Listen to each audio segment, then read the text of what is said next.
नमस्कार शेतकरी बंधूंनो, मी नागरगोजे युवराज welcome seeds प्रतिनिधी। आज आपण आलेलो आहेत शिमला मिरची पिकाच्या प्लॉटवर। तर आज त्यांचा तोडायला पण माल चालू आहे। तर त्यांच्या शब्दात या ठिकाणी शिमला मिरची बद्दल काय मत आहे ते आपण यांच्या शब्दात या ठिकाणी जाणून घेऊया। दादा नमस्कार। नमस्कार। आपलं नाव? मधुकर खाडी, गाव?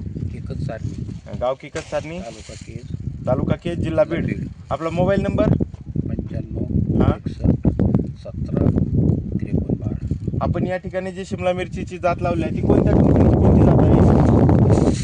वेलकम सीड्स कंपनीचा बसंत हा वाण आपण या ठिकाणी लावलेला आहे। तर या ठिकाणी टोटल किती रोप आपण या ठिकाणी लावलेला आहे? या ठिकाणी 21,000 रोप आपण या ठिकाणी लावलेला आहे। किती क्षेत्रावर 21,000 रोप?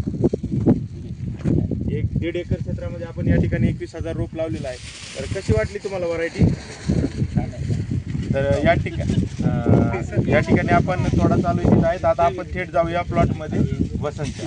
चला मध्ये उभे आहोत बसंतच्या। तर आपल्यासोबत शेतकरी पण आहेत आणि तोडायला जे मजूर आहेत ते पण आहेत। आपण मजूर त्यांच्याकडून बी जाणून घेऊया की तोडायला ही व्हरायटी बसंत जी आहे ती कशी जाती आहे आणि दुसरी व्हरायटी या ठिकाणी ते तोडणीला जात आहेत शिमलाच्या। तर त्यांच्या शब्दात आपण या ठिकाणी त्यांच्याकडून जाणून घेऊया तोडण्यासाठी दोन्ही मधला फरक।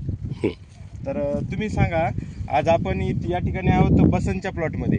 तर बसंत या ठिकाणी बसंतच्या प्लॉटमध्ये आहेत। तर ही तोडायला कशी जाते आहे आणि दुसऱ्या व्हरायटी तोडायला कशी जाते ती सांगा। बसंत ही आहे ती एकदम सोपी आणि सरळ आहे आणि दुसरी व्हरायटी आहे ती एकदम अवघड आहे। तोडण्याच्या बाबतीत बाबतीत अवघड आहे। तोडून बघा एक मिनिट। या ठिकाणी बसंत मिरची या ठिकाणी तोडून पाहत आहेत। तर ही तोडणीला एकदम सोपी जात आहे आणि या ठिकाणी मिरची तोडताना फंटे वगैरे तुटण्याचं पण काही टेन्शन नाही आहे। त्यामुळे त्यांना हार्वेस्ट करताना एकदम सोपं जात आहे। आणि ज्या ठिकाणी दुसऱ्या ठिकाणी 25 लेबर लावून तेवढा माल काढते, त्या या बसंतच्या व्हरायटीमध्ये या ठिकाणी 12 ते 13 लेबर जरी लावलं तरी 25 लेबर जेवढे लावून माल काढतात तेवढं 12 लेबर या ठिकाणी तेवढाच माल या ठिकाणी बसंतचा जुळवू शकतात। तर